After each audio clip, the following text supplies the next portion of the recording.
নমস্কার, দেখছেন talk to Bangla. আমি অভিষেক রয়েছে আপনাদের সাথে। এই মুহূর্তে যে খবর নিয়ে উপস্থিত হয়েছি, বহুদিন পর হঠাৎ করে নরেন্দ্র মোদী তিনি যে সংসদে বলতে পারেননি বা তিনি বলতে আসেননি লোকসভাতে, সেটা নিয়ে খেদ প্রকাশ করেছেন তিনি এবং সম্পূর্ণ কংগ্রেসকে দায়ী করেছেন। এবং এই মুহূর্তে কংগ্রেসকে দায়ী করে তার বক্তব্য যে আমাকে আক্রমণ করতে এসেছিল, আমাকে দেশের প্রধানমন্ত্রীকে আক্রমণ করতে এসেছিল সংসদের অভ্যন্তরে, অথচ এই ঘটনা নিয়ে কোনো ধরনের কোনো মহিলা সাংসদ বা কংগ্রেসের কোনো সাংসদকে এখনো পর্যন্ত পুলিশ অ্যারেস্ট করলো না।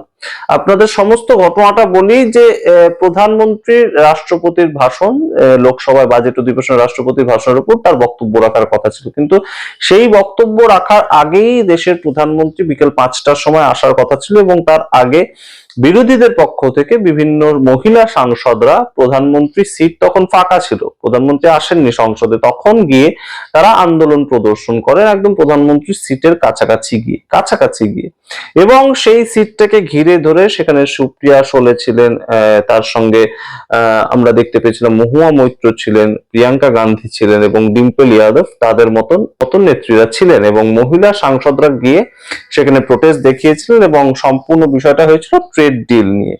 এবং এই যে আন্দোলন তারা দেখিয়েছিলেন, এই যে সম্পূর্ণ কম্প্রোমাইজ পিএম, এই বিষয়টার ভিত্তিতে তারা আন্দোলন করেছিলেন। তো তার প্রসঙ্গে প্রধানমন্ত্রী কিছু বক্তব্য এতদিন বাদে গতকাল রেখেছেন। কি বলেছেন প্রধানমন্ত্রী অ্যাকচুয়ালি আপনারা একটু শুনুন প্রধানমন্ত্রীর বক্তব্য, তারপর আসছি বিস্তারিত ব্যাখ্যায় যে প্রধানমন্ত্রী দেশের সংসদে আসতে ভয় পাচ্ছেন এই মুহূর্তে, তাও আবার কংগ্রেসের কাছে, মহিলা সাংসদদের কাছে, যে কংগ্রেস কিনা সম্পূর্ণভাবে সারা দেশে বিভিন্ন জায়গায় রাজ্যে নাকি একদম দেশের প্রধানমন্ত্রীর কথা অনুযায়ী দাঁড়াচ্ছে আর হাঁটছে, তাদের কাছ থেকে দেশের প্রধানমন্ত্রী ভয় পাচ্ছেন। আপনারা শুনুন প্রধানমন্ত্রীর বক্তব্য, তারপর আসছি বিস্তারিত ব্যাখ্যায়। सरफरे नेता, कांग्रेस के बेलगाम नेता देश को तबाह करने पर तुले हुए हैं। अगर आपको प्रधानमंत्री की कुर्सी पर बैठना है तो पहले आपको जनता के दिल जीतने पड़ेंगे।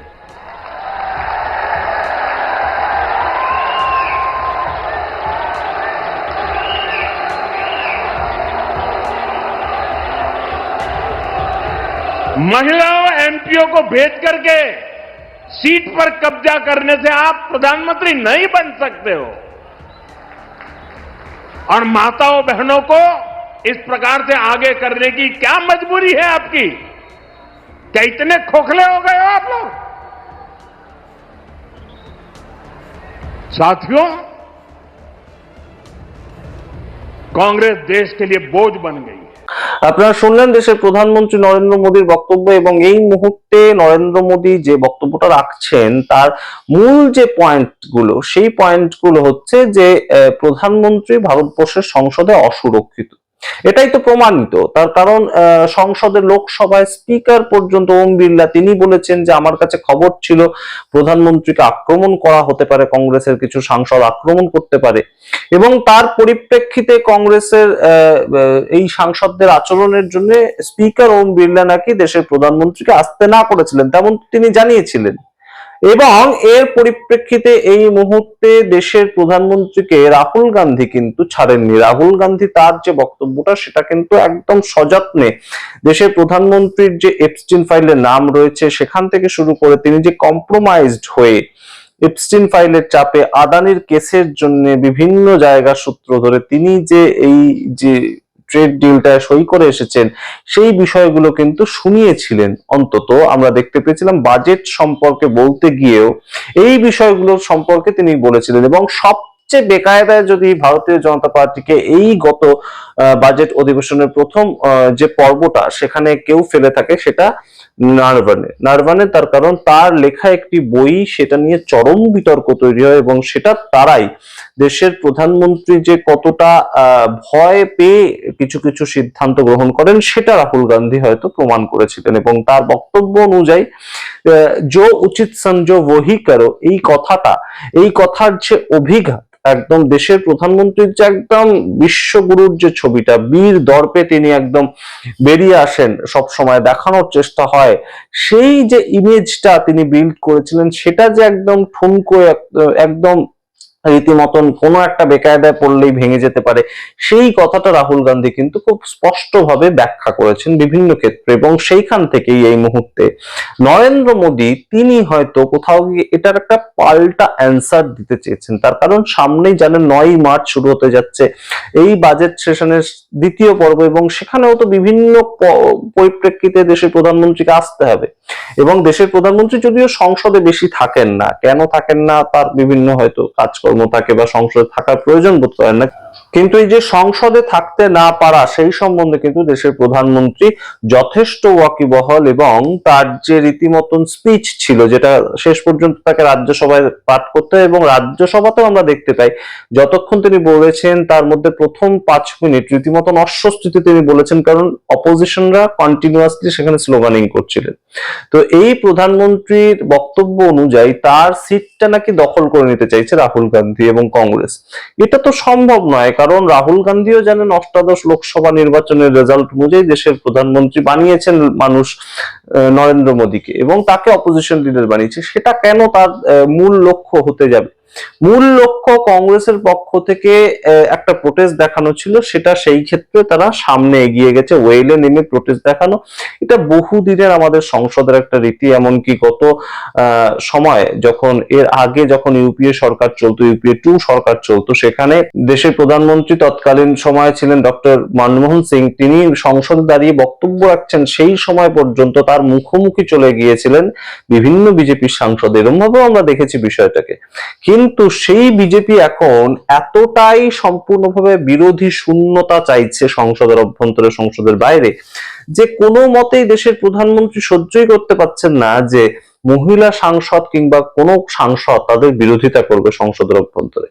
এবং সংসদের অভ্যন্তরে এই যে মহিলা সাংসদরা গিয়েছিলেন দেশের প্রধানমন্ত্রীকে একদম প্রোটেস্ট করতে, তার সামনে তিনি তখন ছিলেন না, কিন্তু তার যে বসার আসন সেখানে, এটা একটা প্রতীকী প্রতিবাদ ছিল যে দেশের প্রধানমন্ত্রী কম্প্রোমাইজড হয়ে গিয়েছেন, না হলে এই ধরনের ডিল তিনি করে আসবেন, কারণ এইটা ছিল মূল বক্তব্য।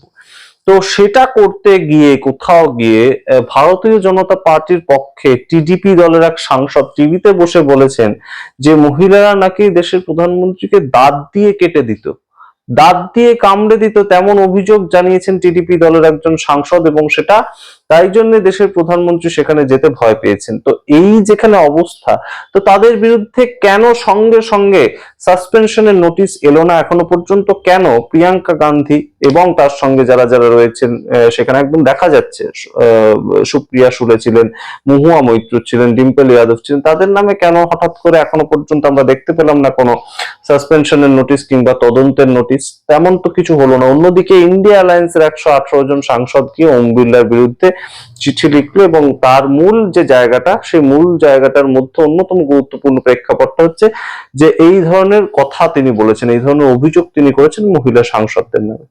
এবং দেশের প্রধানমন্ত্রীর আসনে কেন কেউ বসতে যাবে? কেন হঠাৎ করে দেশের প্রধানমন্ত্রীর আসনটা এত প্রিয় হয়ে যাবে? যারা সেখানে গিয়েছিলেন, প্রতিবাদ দেখাচ্ছিলেন, তারাও তো সাংসদ, তাদেরও তো পার্টিকুলার বসার জায়গা রয়েছে সংসদে, তারাও তো কোথাও না কোথাও থেকে জিতেই গিয়েছেন, একটি ভোটে জিতে গেলেও তারা তো জিতে গিয়েছেন। তো তারাই বা কেন হঠাৎ করে দেশের প্রধানমন্ত্রী, দেশের নেতা তার আসনে বসতে যাবেন? তারা প্রতিবাদ দেখাতে গিয়েছিলেন, এটা বিজেপিও জানে। কিন্তু বিজেপি এই মুহূর্তে এপস্টিন ফাইলে যেভাবে হরদীপ পুরীর নাম এসছে, এপস্টিন ফাইলে যেভাবে প্রধানমন্ত্রীর নাম এসছে, এপস্টিন ফাইলে যেভাবে অনিল আম্বানির নাম এসছে, সেটার থেকে মুখ লুকানোর জন্য এই সমস্ত কথা বলছে। এবং কোথাও গিয়ে তার সঙ্গে এই যে কম্প্রোমাইজড পিএম, এই যে ইমেজটা বিল্ড করে ফেলেছেন কোথাও রাহুল গান্ধী ক্রমে ক্রমে প্রতিদিন চেষ্টা করে, সেই জায়গাটা কিন্তু অবশ্যই এই মুহূর্তে বিজেপি সেটার থেকে মানসিকভাবে ধ্যান সরানোর জন্য তারা বিভিন্ন প্রেক্ষাপট তৈরি করছে। তারা এই মুহূর্তে রাহুল গান্ধীর বিরুদ্ধে অনাস্থা প্রস্তাব আনতে পারে। তারা এই মুহূর্তে আমরা দেখতে পেয়েছি নিশিকান্ত দুবে সাবস্টেন্টিভ মোশন নিয়ে এসেছে। রাহুল গান্ধীর বিরুদ্ধে বিভিন্ন ধরনের কাজকর্ম করা হচ্ছে, রাহুল গান্ধীকে অ্যান্টি ন্যাশনাল বলা হচ্ছে।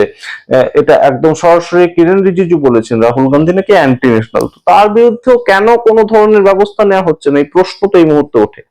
এবং যদি সত্যি সত্যি দেশের প্রধানমন্ত্রী সংসদে যেতে অসুরক্ষিত বোধ করেন, তাহলে অবশ্যই এই মুহূর্তে তা নিয়ে তদন্ত হওয়া দরকার। আমরা ভারতবাসী হিসেবে আমাদের ভারতীয় প্রধানমন্ত্রী তাকে অবশ্যই যত্নে দেখতে চাই। অবশ্যই তিনি অসুরক্ষিত বোধ করবেন।